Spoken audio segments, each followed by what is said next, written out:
আসসালামু আলাইকুম ইব্রাহিম। এইখানে আছে ডাক্তার সাহেব। ডাক্তার, বৃষ্টির ভিতরে কি আমরা আটকে গেছি?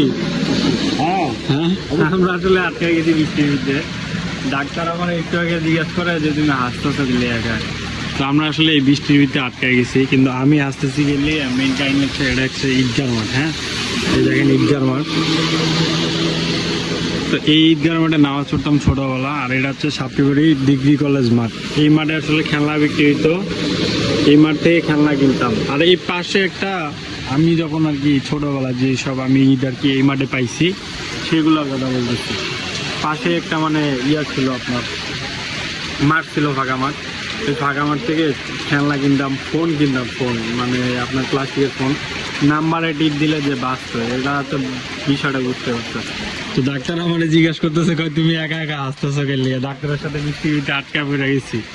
তো আমি তো কিসের জন্য আসতেছি এই জিনিসটা তো আসলে ওনারে বুঝাইতে পারতেছি না। পরে ওনারে বললাম যে আমার এইখান থেকে মনে পড়ছে যে ছোটবেলায় এইখান থেকে নামাজ পড়তাম ঈদে, আর এই মাঠ থেকে খেলনা কিনতাম।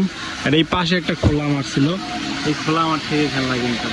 এই জিনিসটা মনে পড়ে গেছে অনেক দিন পর, মানে এই বৃষ্টিতে আটকে এখানে মনে পড়ছে আমি একা একা আসতেছি। ডাক্তার আমাদের জিজ্ঞাসা করতেছে তুমি হাসতেছো কেন? তো এই ফিল ভাই এখন আসলে পাওয়া যায় না সচরাচর। ওই ছোটোবেলা মানে 20-30 টাকার খেলনার ফোন বা আদার্স আরও অনেক খেলনা, এই অনুভূতিটা এখন আসলে ভাই 20 টাকা দিয়েও পাওয়া যায় না। কেন জানি ঈদ এখন ঈদই মনে হয় না। তো এই হচ্ছে বিষয়, এই হচ্ছে আমার সেই শৈশবের ঈদগাহ মাঠ, এইখানে নামাজ পড়তাম। আর এই মাঠ থেকে ডিগ্রি কলেজের এই মাঠ থেকে খেলনা কিনতাম। তো দিন দিন যায় বড় হয়ে আর মনের আনন্দগুলো আসলে চলে যাবে। তো চলেন ডাক্তার সাহেব আমরা যাই এখন, বৃষ্টি তো কমে গেছে মোটামুটি।